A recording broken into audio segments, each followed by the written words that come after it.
ఒక్క నిమిషం విజయభాస్కర్ గారు 1 సెకండ్. రేగర్ లక్ష్మణరావు గారు వైసీపీ నాయకులు మనతో పాటు ఉన్నారు. లక్ష్మణరావు గారు ఎట్లా చూస్తున్నారు ఈ ఎపిసోడ్ని? మోరోవర్ ఈ బల ప్రదర్శనలాగా కనిపిస్తోందా జగన్మోహన్ రెడ్డి వెళ్తున్నటువంటి తీరు? సో ఆంక్షల్ని కూడా లెక్క చేయకుండా భారీ జన సందోహంతో వెళ్తున్నారు. సో గతంలోనే కొన్ని ఇబ్బందులు ఎదురయ్యాయి. సో మళ్ళీ అట్లాంటి పరిస్థితులే కనిపిస్తున్నాయా? ఏం చెప్తున్నారు ఎపిసోడ్ గురించి?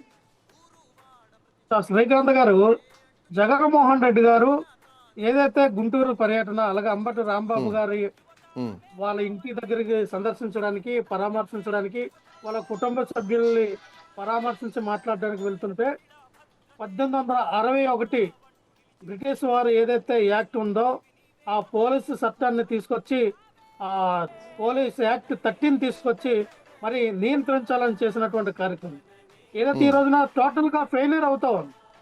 జగన్మోహన్ రెడ్డి గారు ఈ రోజు ఏ రకంగా అయితే బయలుదేరి చూశారు కదా, ఎక్కడికెళ్ళా జన సందేహం, జన సమూహం. అంటే జనాలలో కూటమి ప్రభుత్వం పైన ఉన్నటువంటి వ్యతిరేకత, కూటమి ప్రభుత్వం మీద ఉన్నటువంటి ఆగ్రహ ఆవేశాలన్నీ కూడా ఈ రోజున కనబడుతూ ఉన్నాయి. అసలు కోట్లాది మంది భక్తుల యొక్క మనోభావాలు తీశారు ఒక పక్కన, కోట్లాది మనోభావాల యొక్క హిందువుల యొక్క మనోభావాలతో ఆడుకున్నటువంటి కూటమి ప్రభుత్వం అసలు కల్తీ జరగనటువంటి నెయ్యిని కల్తీ జరిగిందని ప్రచారం చేయడం, దాంట్లో పంది కొవ్వు, ఆవు కొవ్వు, జంతువుల కొవ్వు, చేప కొవ్వు కలిసిందని చెప్పి ప్రచారం చేయడం, అది ఎటువంటి కొవ్వు కలవలేదని చెప్పి ఎన్డీడీపీ రిపోర్ట్లో మన ఇచ్చింది, దాన్ని సిబిఐ వాళ్ళు సుప్రీంకోర్టుకి సమర్పించారు. అయినా దీన్ని రాష్ట్ర ప్రభుత్వం చేసినట్టు సిట్టువారు ఏమైనా అన్నారంటే దాంట్లో పామాయిల్ కలిసింది, దాంట్లోనే సిట్ దీంట్లో ఒకటి చెప్తోంది. అప్పటి టీటీడీ చైర్మన్తో సహా టీటీడీ బోర్డుకు 2022 నుంచే తెలుసు అందులో ఏదో జరుగుతోందని చెప్పేసి, బట్ అప్పటి నుంచి కూడా ఎట్లాంటి చర్య తీసుకోలేదు అన్నది సిట్ దర్యాప్తు బృందం తీసినటువంటి ఎలిగేషన్, తీసుకున్నటువంటి విచారణలో భాగంగా చెప్పినటువంటి మాట. సో మీ హయాంలో జరిగింది, మీరు ఎట్లాంటి చర్యలు తీసుకోలేదు, మీరు దాన్ని చూస్తూ ఊరుకున్నారన్న సిట్ చెప్పింది. లేదు, సిట్ ఎక్కడ కూడా మా హయాంలో జరిగిందని ఎక్కడా చూపించాల.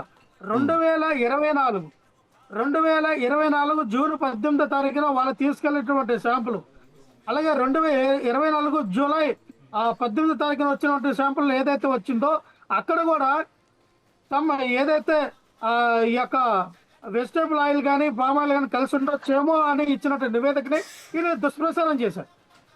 అదే ఎన్డీపీ రిపోర్ట్ ఆ రోజున దుష్ప్రచారం చేసినటువంటి వ్యక్తులు ఈ రోజున ఎన్డీపీ రిపోర్ట్ కి మీరు అంగీకరించట్లా?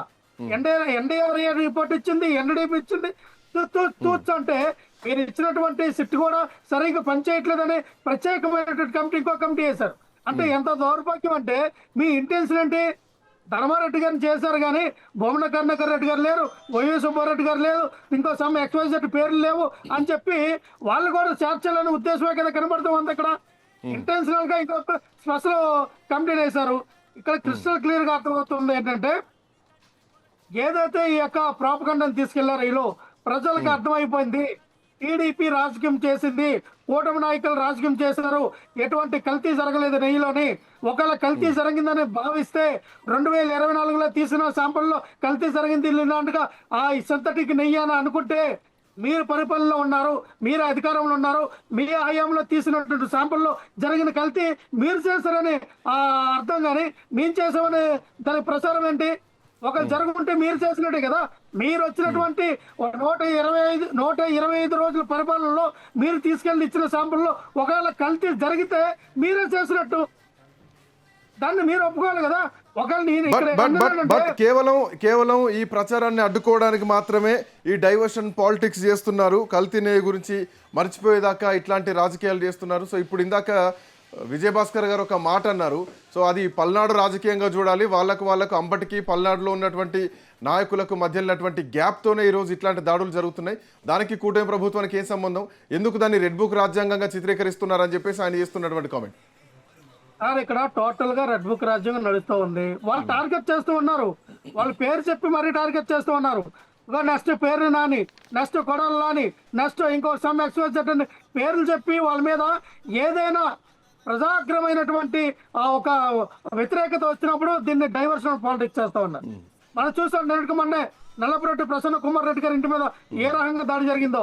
కొడల్లాని ఇంటి మీద కోడిగుడ్లతో ఎలాగ దాడి చేశారో, వల్లభనేని వంశపాయని ఇంటి పైన ఎలా దాడి చేశారో, ఎలాగైతే జోగి రమేష్ గారి ఇంటి పైన, అంబటి రాంబాబు గారు ఇంటి పైన ఈ రోజున జగన్మోహన్ రెడ్డి గారు వెళ్తున్నారంటే 30 యాక్ట్ తీసుకొచ్చి నియంత్రిస్తారా? ఎక్కడ పడితే అక్కడ బారికేడ్లు పెట్టి పోలీసు వ్యవస్థను మోకరించి జనాలు రాకుండా, లేకపోతే వచ్చిన జనాల్ని అణచివేయడానికి జగన్మోహన్ రెడ్డి గారు పరామర్శకుండా చేయడానికి మీరు ఎట్టినట్టు శ్రద్ధ ఆ రోజున ఏదైతే ప్రొవోకేటింగ్ చేసడానికి పెట్టినటువంటి ఆ ఫ్లెక్సీ ఆ రోజున తీసేస్తే అసలు ఆ ఫ్లెక్సీ పెట్టడానికి ఎవరు పర్మిషన్ ఇచ్చాడు? ప్రొవోకేటింగ్ చేసే ఫ్లెక్సీలు చట్టపరంగా అది శిక్షార్హులు. అటువంటి రచ్చగొట్టు వాక్యాలతో ఎవరు ఫ్లెక్సీ పెట్టినా బట్ ఎందుకు వైసీపీ ఎందుకు చట్టపరంగా వైసీపీ ఎందుకు పోలేదు? ఎందుకు నోరు జారాల్సి వస్తుంది? గతంలో నోరు జారినందుకే 11 స్థానాలకు పడిపోయారు. ఇప్పుడు మళ్ళీ అట్లాంటి పరిస్థితులే ఉన్నాయి. కొంత నోరు కంట్రోల్ చేసుకోవాలి కదా. తిట్టాలనిపిస్తే మనసులో తిట్టుకోవచ్చు, కోపాలు ఉండొచ్చేమో, కానీ బహిరంగంగా ఒక రాష్ట్ర ముఖ్యమంత్రిని పట్టుకొని అలాంటి మాటలు అనడం అది ఎలాంటి సంస్కారం అనుకోవాలా, ఎలాంటి సంప్రదాయం అనుకోవాలా? సంస్కారం సాంప్రదాయాల గురించి మాట్లాడుకుంటే కూటమి ప్రభుత్వానికి అసలు అర్హత లేదు. సాక్షాత్ రాష్ట్ర సీఎం అయినటువంటి చంద్రబాబు నాయుడు, నీ అమ్మ మొగుడా, నీ జేజమ్మ మొగుడా, మీ తాత మొగుడా, మీ నాయనమ్మ మొగుడైనా మాట్లాడినప్పుడు ఏమైంది సార్? ఏ చంద్రబాబు నాయుడు మాట్లాడడానికి రైట్స్ ఉన్నాయా?